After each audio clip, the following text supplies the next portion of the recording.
Olódùmarè ọba àjíkẹ́ ọba fẹ́nifẹ́re ọba àdùn àpẹ agbẹnimọ́dé yẹn fúnni mọ́ṣẹ̀rẹ̀gún ọba lọ́gọ́lọ́lá ní ìlẹ́yẹ ọ̀gbẹ̀gbẹ̀ tí gbára àdúgbò wa bá ọgbọ̀ tí fi yọmọ ẹ̀ náà fẹ̀ ìbà adágúnfọ́n wa bá kókó èrò kàtàkùn wa bá lóṣùn aṣọ mẹ́rìnlélógún báyìí lásán sọ pọ̀nà yémiyémi gbẹ́kin ọgọgọ rúmọrúmọ apanimọ̀ àgbo olókìkí òru ìbà lọ́wọ́ yá ti dìmú jèèyàn ajẹrun òru ajẹdọ èèyàn mọbì ìbà ó ẹjọjú wa ṣe ńlẹ̀ Yorùbá ẹmẹtìlẹ Yorùbá ó dàrú láàlú ó dọwọ́ rẹ ilẹ̀ ọ̀gẹ́rẹ́ ó dọwọ́ rẹ o ẹjọ ìmọ̀jú wa ṣe ń gbà gbogbo. Ọ̀rọ̀ kan ló fẹ́ ṣe bí ọ̀rọ̀ tá a ti ṣàdéhùn pé à ń mú wá bá yín láti bí jọ́ mélòó kan tá a ráyè mú wá lọ́dọ̀ ọ̀rọ̀ tax. Mo rí i pé àṣírí fúnra rẹ̀ ló ń tú Ọlọ́run dédé wọn rú ibi tí wọ́n fẹ́ hun ìgbésí ayé wa sí orí ọ̀rọ̀ tax ni. 20% ìsọmọdé owó ẹ̀gàn wò báyìí ni kéèyàn ṣiṣẹ́ ní àti January títí di December káwá ní ìdá 100 níṣẹ́ tó ṣe nínú 100 yẹn ó ti jẹ ó ti mú mbẹ ó ti jẹ ó ti mú mbẹ nínú íńkọ̀mù ẹ̀ ní tó wá kù fún ní régéjá ẹ wá gbé 20% ìdá 100 lẹ́gbẹ̀lẹ́ lórí bó wọ́n ti ń ṣerú ẹ̀ táyé ẹni tọ̀hún ò ní burú kí ẹ máa gba 100,000 lóṣù kówó tí ń gbà lóṣooṣù ní sálárì kó wá jẹ́ 120,000 at the end of the month tó wọ ẹni yẹn tó bá wá jẹ́ yóò jẹ́ 1.2 million at the end of the year tí táàkì bá wá gun orí owó yẹn tẹ́ gbé 20% lé èló ní ó kù nínú rẹ̀ yóò sanwó skul yóò sanwó ọmọ yóò sanwó ilé yóò sanwó àwo yóò sì wọ mọ́tò lọ bíṣẹ́ èló ló fẹ́ kù ìpayà ń bẹ lórí àwọn Nàìjíríà lórí ọ̀rọ̀ yìí kò yé everybody. Ẹ tún wá ṣàdéhùn pé ẹ fẹ́ lọ gbé France wá bóun ní ò bá yín gba táàkì Nàìjíríà gbogbo wọn ti ń ṣerú ẹ̀. So sáyé amalgamation 1914 ló tún fẹ́ continue ní 2026.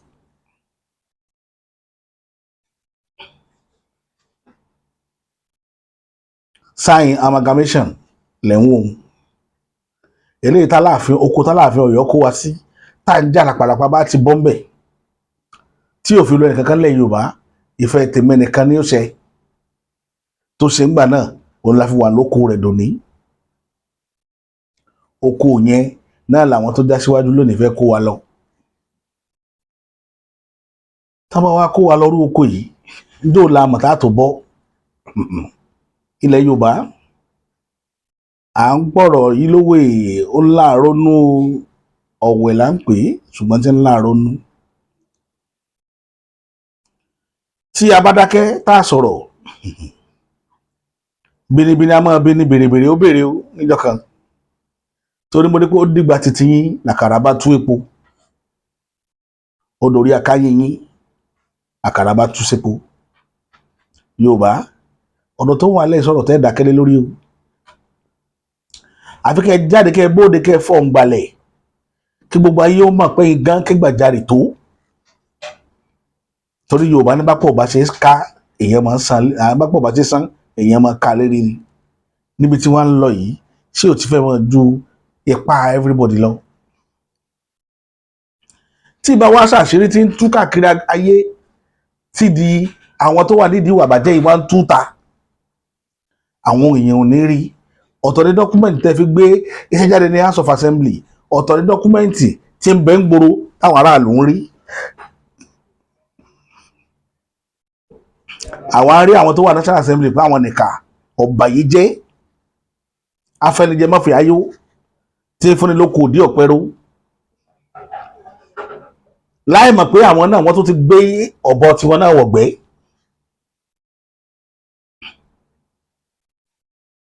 so àwọn méjìlá wà lókùnkùn ẹni tó lọ mú France wà nìkan ló wà náà mọ́lẹ̀ ló mọ tó fẹ́ tó fẹ́ ṣe lọ́kàn ara rẹ̀ ẹ rí pé wàhálà wà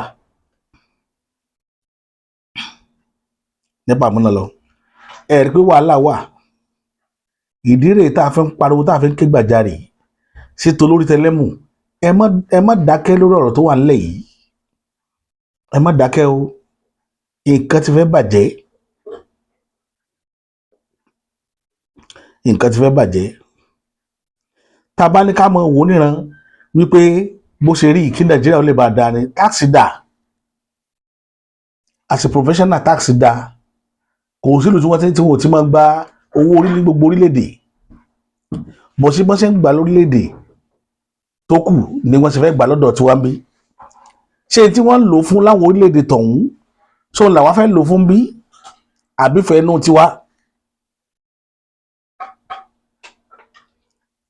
ìwà bámúbámú mo yó àwa ò mọ̀ pé bí ń pọ́nmọ́ ẹnìkọ̀ọ̀kan everybody ń ṣe níjọba orílẹ̀-èdè yìí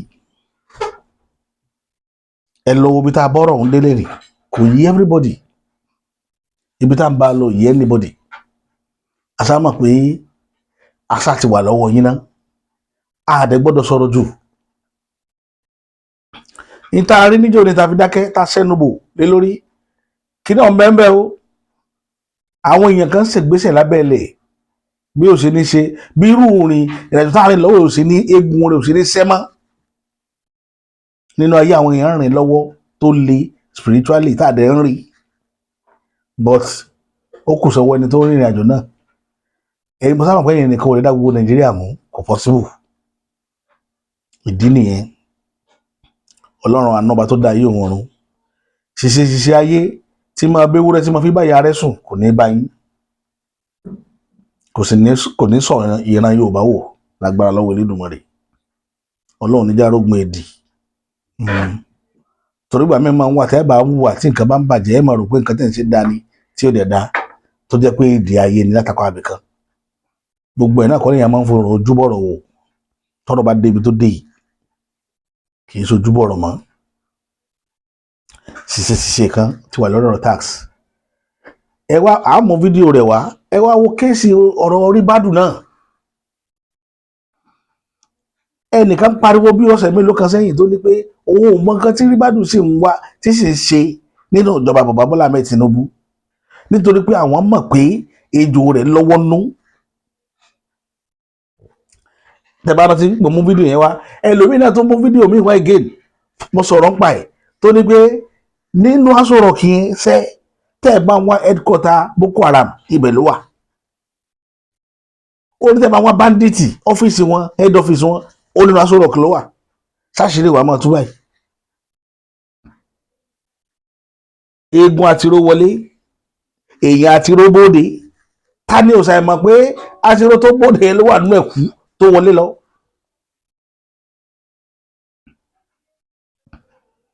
eegun àtiró wọlé èèyàn àtiró sì bóde tó òwe àwọn bàbá wa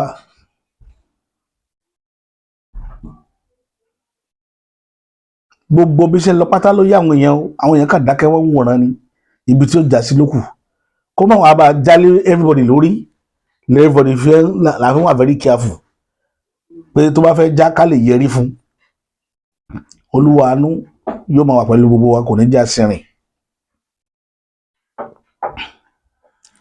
sẹ́rìn o nǹkan ti bàjẹ́ o nǹkan tẹ̀ ń wò ó ti bàjẹ́ bẹ́ẹ̀ ṣe sọ fún àgbà náà lọ́nu pé tẹ́ ẹ bá yọ subsidy tán gbogbo nǹkan ó da àdẹ̀faradà subsidy bóde tán ìgbà tó wó jáde kì í sàwọn tẹ́ ẹ bá sọ̀rọ̀ lẹ́ ń kówó fún wọn àwọn gọ́vnọ̀ tádó tí ẹlẹ́gbẹ̀ẹ́ tán káwọ́ gbẹ̀rẹ̀ alẹ́ kówó lé lọ́wọ́ àwọn gọ́vnọ̀ yà lọ fi tún gbèsè ayé wọn sí wọ́n lọ fi sọ̀rọ̀ àjíjá tí wọ́n ẹ sọ gọ́vnọ̀ náà tó lo owó yẹn fún aráàlú dòní tá a dúró yìí ẹ sọ gọ́vnọ̀ náà tó lo owó yẹn judiciously ó ti yẹ kí wọ́n lò eléyìí yẹ kó jáde kó gbọ́ fún yín náà wípé àwọn èèyàn ìlú lẹ́ ń bá deal gọ́vnọ̀ kọ́ ló gbé yín débẹ̀ àwa tá a gbé yín débẹ̀ rèé tá a fẹ̀mí ilé àfi gbogbo ilé àfọjọ́lẹ̀ àfiṣẹ́lẹ̀ pèsè àárá yìí padà rẹ̀ tá a bá lè dìbò farakùnrin yìí ṣùgbọ́n àtìgbàtẹ́ ti débẹ̀ ìyà oríṣiríṣi eléyìí tá a gbọ́ rí là ń rí bí ìyà subsidy bí ìyà you will slow down purchasing power gbogbo ẹ̀ là ń rí adẹ̀rí nínú àwọn àgbààgbà náà nílùú yìí tó jáde wá tó ní bàbá tẹ bá mọ̀ pé ẹ fẹ́ ṣe gbogbo nǹkan tẹ fẹ́ ṣe ìnira máa wà ìbá dáa ó sàn kẹ́ ẹ ṣe price control so that owó kíní yóò bá wálẹ̀ owó price control yẹn ló máa sọ̀kalẹ̀ lé lórí ẹni pé kò rí bẹ́ẹ̀ wípé kíní demand and supply ló máa determine price lẹ́yìn tí demand and supply ló determine price in Nigeria ẹ ṣe CNG fáwọn mọ́tò lọ́fẹ̀ẹ́ gbogbo wa fojú rí báyìí pé ọ̀pọ̀lọpọ̀ commercials ẹ̀yin lè ṣe CNG fún wọn lọ́fẹ̀ẹ́ owó gáàsì dé cheap ju owó epo lọ mọ́tò dẹ̀ lo bí gáàsì ṣe ń lọ pẹ̀lú epo bọ̀ lẹ́ni ẹ lọ béèrè ṣé iye tí mọ́tò tí ń lo epo ń gbé ni mọ́tò tí ń lo gáàsì ń gbé tó ń bàbá àgbàlagbà yẹn sọ̀rọ̀ níjọ́ kínní àná nìyẹn tẹ yí lẹ́nu padà tẹ ní òrí bẹ́ẹ̀. níjọ́ tí epo Dangote ti wálẹ̀ ṣé iye táwọn bọ́ọ̀sì nígboro tó wálẹ̀ tó yàtọ̀ lónìí ibi tí wọ́n ń gbé ní ọ̀nẹ́ náírà ń jọ 500 náírà náà ń gbé lẹ́nìí dèní kò wálẹ̀ ṣé ẹ̀ wá ran aráàlú lọ́wọ́ ni àbẹ́rẹ́ ran àwọn ìsọ̀rí àwọn èèyàn kan lọ́wọ́ ẹ̀ ran aráàlú lọ́wọ́ kò sí ìrànlọ́wọ́ kankan tẹ́ ṣe fáráàlú dúpẹ́ ẹ̀ kàn ń ṣèfẹ́ ẹnu tí ìdí tó ń gbé wa wá lójoojúmọ́ tá a fi wá ń ṣe wàásù nù. ẹ wo kéèsì títí táàsì yẹn ẹgbọ́n nǹkan táwọn yẹn sọ nígbà tí àwọn tóyìnbó bá wá láti ìlú ẹ̀ wá máa gba táàsì Nàìjíríà ládùúgbò fẹ́ẹ̀mù tá a ní káàkiri all over Nigeria àwọn accounting firm tá a ní apart from that ewu àwọn tax consultant tá a ní tí wọ́n gbóná bí ajere ẹ̀ wá ríṣẹ́ fún wọn FRS látijọ́ gbogbo wọn bá tán ṣe àwọn dáńjọ́ ṣiṣẹ́ rè ẹ̀ wá fẹ́ fún wọn ṣẹ́ tẹ́tí Chinese bá wá tó bá rówó lórílẹ̀‐èdè yóò fi ṣe nǹkan lórílẹ̀‐èdè yìí ìlú wọn náà ń kó lọ táwa ara wa báyìí bá jara wa lólè kápẹ́ àwọn ọmọ wa ló tẹ̀ wá jíwó wa náà jíwó táàsì wa sápò àárín tí wọ́n fi ṣe báyìí àwọn aráàlú yìí náà ni ó máa ṣiṣẹ́ ń bẹ̀ tí wọ́n máa fi jẹun à á sì máa ṣàdúrà fún wọn pé wọn ò kó wa sálọ lóyìnbó ìwọ̀nba àwọn tó ja ìlú ló lè tán kó wọn sórílẹ̀-èdè yìí tí wọ́n fi ṣe nǹkan síbí táwọn èèyàn ń ṣiṣẹ́ ń bẹ̀ àdúrà lọ́pọ̀lọpọ̀ ń ṣe fún wọn lónìí tọ́ra ìmọye ọ̀pọ̀lọpọ̀ èèyàn tó ti dìde látara tiwọn náà but àwọn tó kówó wá sálọ ìlú òyìnbó ṣe mọ̀ pé ìkà ọ̀dájú abiyamọ ni wọ́n èpè òsì ní sẹ̀ nínú ilé kò ní sinmi nínú ilé wọn láíláí ìdí nìyẹn tó mọ̀ wá máa wá tá a fẹ́ ń pariwo fún yín wípé ẹ ṣe rere nítorí ọ̀la ẹ lérò rere ẹ gbọ́ nǹkan tí àwọn èèyàn ń sọ ẹ gbọ́ èrò àwọn èèyàn ọkùnrin méjì tó fẹ́ gbé wọlé yìí ẹ gbọ́ ọ̀rọ̀ ẹnu wọn kẹ́yìn náà lè mọ bí tíṣẹ́ dé dúró láàrin ìlú. Or breach of privilege has been committed, or referring the matter to the Committee of Ethics and Privileges. Still, if the matter is raised in the Committee of the Whole, the chairman shall leave the chair on the order to report progress. Mr. Speaker, honorable colleagues, I'm here today because my privilege has been breached as a member of this all-important House, Mr. Speaker. Mr. Speaker, honorable colleagues, we passed the tax laws on this floor, and Mr. Speaker, I took my time in the last 3 days to look at the gazetted pass copy, the vote and proceedings of the House of Representatives, and also went an extra mile to look at the vote and proceedings of the Senate, of what was harmonized. Mr. Speaker, honorable colleagues, what I passed on this floor is not what is gazetted. Mr. Speaker, honorable colleagues, I have all the copies, but I'm coming under privilege because I was here, I gave my vote, and it was counted, and I'm seeing something completely different. So on that note, on this privilege, I will call on Mr. Speaker to graciously look at what was harmonized, what is in the gazetted copy, what was passed in the House and the Senate. You will find out what is before Nigerians, which is being sold to Nigerians at the Ministry of Information, which I personally went to buy. The gazetted copies are not what was passed. So there is no motion here, but Mr. Speaker, I'll be pleading that all the documents should be brought before the committee of the whole. The whole members should see what is in the gazetted, should see what they passed on the floor, so that we can make the relevant amendments. Mr. Speaker, this is a breach of the Constitution, this is a breach of our laws, and this should not be taken by this Honorable House. Thank you, Mr. Speaker. I so move. Thank you, Honorable Abdul Samad. Your observation is noted and action will be taken. I assure you that. Thank you. Tax reform 2026 will no longer hold. And before you argue, what is it? Wrong. Now our demands. Pay attention. The National Opposition Movement demands 1. Okay. The immediate suspension of the tax plan's takeoff date. 2. Okay. National consultation involving labor, civil society, Okay. SMEs, professionals, and state governments. 3. Explicit social protection guarantees tied to any tax reform. 4. A focus on taxing luxury, excess profits, monopolies, and corruption, not poverty. Strong legal legal safeguards to protect taxpayers' rights. Yes, sir. Nigeria does not suffer from low taxation. Nigeria suffers from wastes, Yes, sir. corruption, mismanagement, and policy arrogance. Thank you very much. You do not fix government failure by billing the victims. We stand with Nigerian workers, traders, professionals, and small businesses.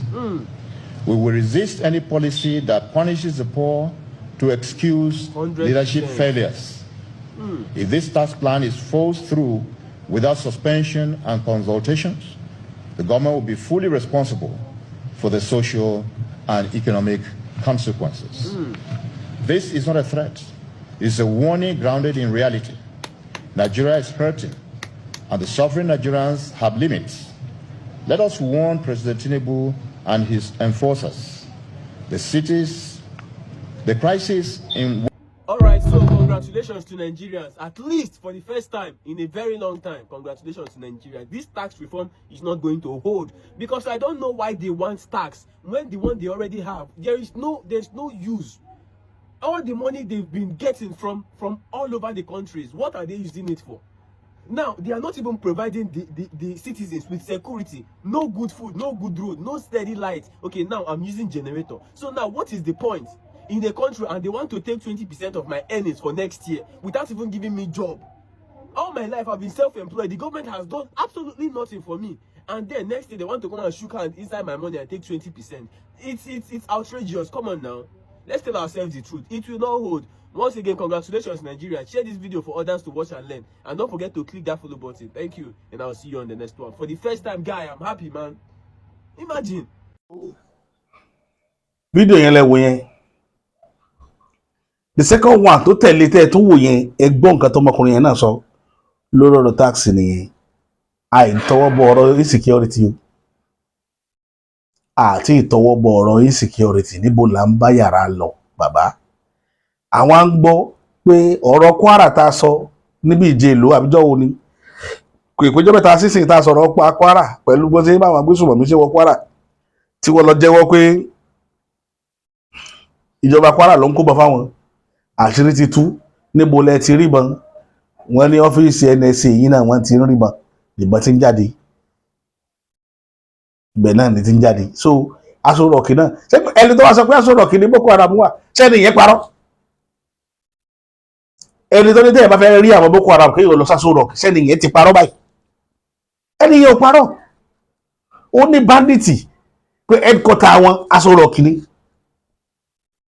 Ó ní Boko Haram head office wọn Aso Rock ni. Ṣé kò wá sí Aso Rock? Ṣé kò sí Aso Rock? Ẹ wo ìjọba Yorùbá torí ẹ̀ ń gbà mí tẹ bá rí Yorùbá tí máa ń àwọn èèyàn kan máa ń fẹ́ sọ̀yàn lẹ́nu ni wọ́n mọ̀ fojú wò pé àwọn tí ń takò ìjọba Yorùbá pé ọmọ àlè ni wọ́n nùràn Yorùbá yìí ṣẹni tí máa ń gbàbọ̀dé fúnra wọn a kì í ṣe ẹ̀dá tí máa ń fojú wo nǹkan tí ò dá láwùjọ tí ó dẹ̀ faramọ́ pé bó ṣe yẹ kó máa rí nìyẹn we are not born like that we were not brought up that way tá a bá rí wọ́n ní tójú bá rí ẹnu gbọ́dọ̀ lè sọ nítorí pé tẹnu ò bá sọ wọ́n ní tá bá gé gbégbégbé tí wọ́n náà bá wọn ké gbégbégbé wọ́n lè lọ gbé sẹ́yìn kùlé rẹ̀ ìdí nìyẹn tí Yorùbá ṣe máa ń pariwo pé tó bá ń gbọ́ gbégbégbé ìwọ náà máa bá wọn ké bí Yorùbá ṣe rí nù gbogbo nǹkan tó lè fa àbùkù tó lè fa setback tó lè borúkọ Yorùbá jẹ́ Yorùbá fẹ́ so ìdí rẹ̀ tá a fi ń pariwo mo mọ̀ pé gbogbo bẹ́ẹ̀ ṣe ń ṣe tí mistake yẹn ṣe ń wáyé nínú ìjọba yìí kì í ṣojú lásán òní tá a rí níjó ní tí mo dọ́gbọ́n sẹ́kọ̀ bò tí mo ní mi ní sọ̀rọ̀ ń pa ẹ̀ wàláì kì í ṣojú lásán ibi tíjọba yìí ń lọ àwa ti rí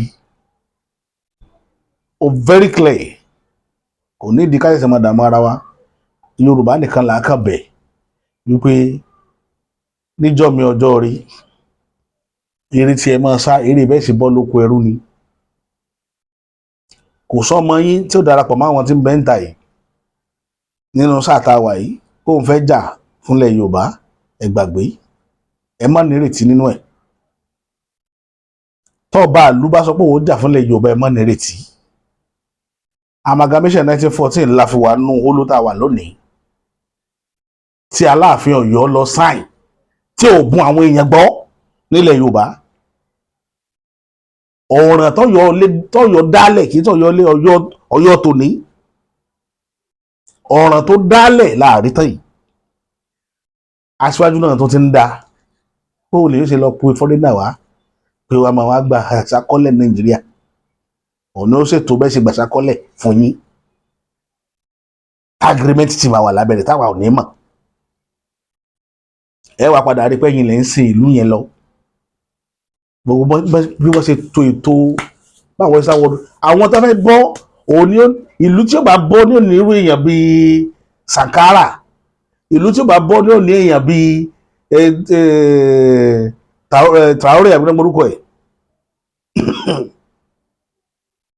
Ibrahim Traore ìlú tí ó bá fẹ́ bọ́ ní òní irú rẹ̀ ní aṣáájú ìlú tí ó bá bọ́ ní òní irú àwọn Sankara yẹn tí ó máa jà fún orílẹ̀-èdè wọn tí ó fẹ̀mí lélẹ̀ lórí orílẹ̀-èdè bọ̀ ìlú tí ò bá ní bọ́ àwọn ajẹgbúrújẹra ni ó máa ní pẹ̀lú àwọn táwọn àwọn ń ta yìí àwọn afẹnijẹ mọ́fẹ́ ayé tí fún lóko òdí ọ̀pẹ̀rọ àwọn tó lè jẹ tẹ́ ọmọ àwọn tó yẹ pé pampasì ọmọdé tó yàgbé sí gan wọ́n lè jẹ́ tẹ́ ẹ̀ bá sọ fún wa pé pampasì ni níbi tí gbogbo nǹkan kó tàbí tiwọn kó di tiwọn kí wọ́n tó wọ́n tóbi. a ní ìjú wà lórí ìkànnì ilé nìyí títí táfi mọ́ mákọ̀tún ètò mi wá èmi ti yín tòótọ́ bàbá àṣà.